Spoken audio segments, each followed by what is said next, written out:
Well, thanks for having me on, and sorry that it's under these circumstances. It's just yet another tragedy in a Tesla. Of course, we don't know what happened in this crash, but we know that there's a long track record of Tesla's driving assistance system failing to keep the driver engaged. I mean, there's videos all over the internet of people failing to use the system properly and failing to do exactly what Phil just talked about. These cars don't drive themselves. You have to drive them. But in a lot of ways, Tesla sends a very different signal to people. So you're saying it's a marketing problem more than anything else? Even more than marketing is absolutely an issue. You know, Tesla has overpromised and underdelivered when it comes to the capability of a lot of their vehicles. But even more importantly than what they say, it's what they do. These cars basically almost encourage the driver to disengage. They don't do a good job of monitoring whether you're paying attention, and if you're not, requiring that you grab the wheel and focus on the road. That stands in sharp contrast to cars like Cadillac.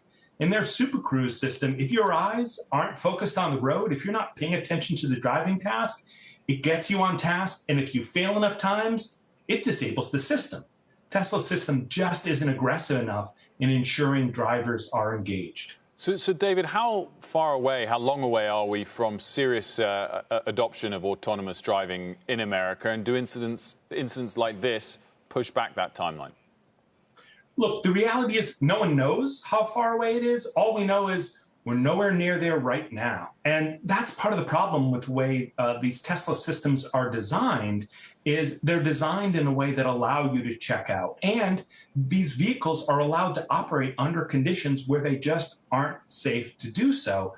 They just leave it all on the driver instead of designing a car that can compensate for that. The reality is it's going to take some time for vehicles to be able to drive themselves. And until then, you've got to keep your eyes on the road, your hands on the wheel, and Tesla has to fix the flaws in their system. But again, you know, the headline that NHTSA has launched more than 24 probes into Tesla-related crashes. Is anything getting done as a result of these probes? Any fixes made to make them more safe? Look, Tesla has tinkered around the edges. They've reduced the time until their system warns drivers, but it's not clear that that's actually what needs to be done. This is why we've been calling for an active system to monitor what the driver is doing. But we're not alone. Look, this system has been a recipe for trouble since at least 2016, when a Tesla literally hit the broadside of an 18-wheeler. And there's been multiple crashes that have followed on since. Tesla hasn't taken the fix seriously, and neither has NHTSA. We really need NHTSA to step up here. I'm glad they've got a special crash investigation team on the way to see what happened. But even regardless of this crash itself, NHTSA needs to act. They need to use all their authority to force Tesla to fix the flawed system, and they need to put regulations in place to ensure this never happens again at Tesla or any other automaker. David, when you see claims that Tesla's got the advantage there in the front or near the front and have the best technology in this space, what's your response?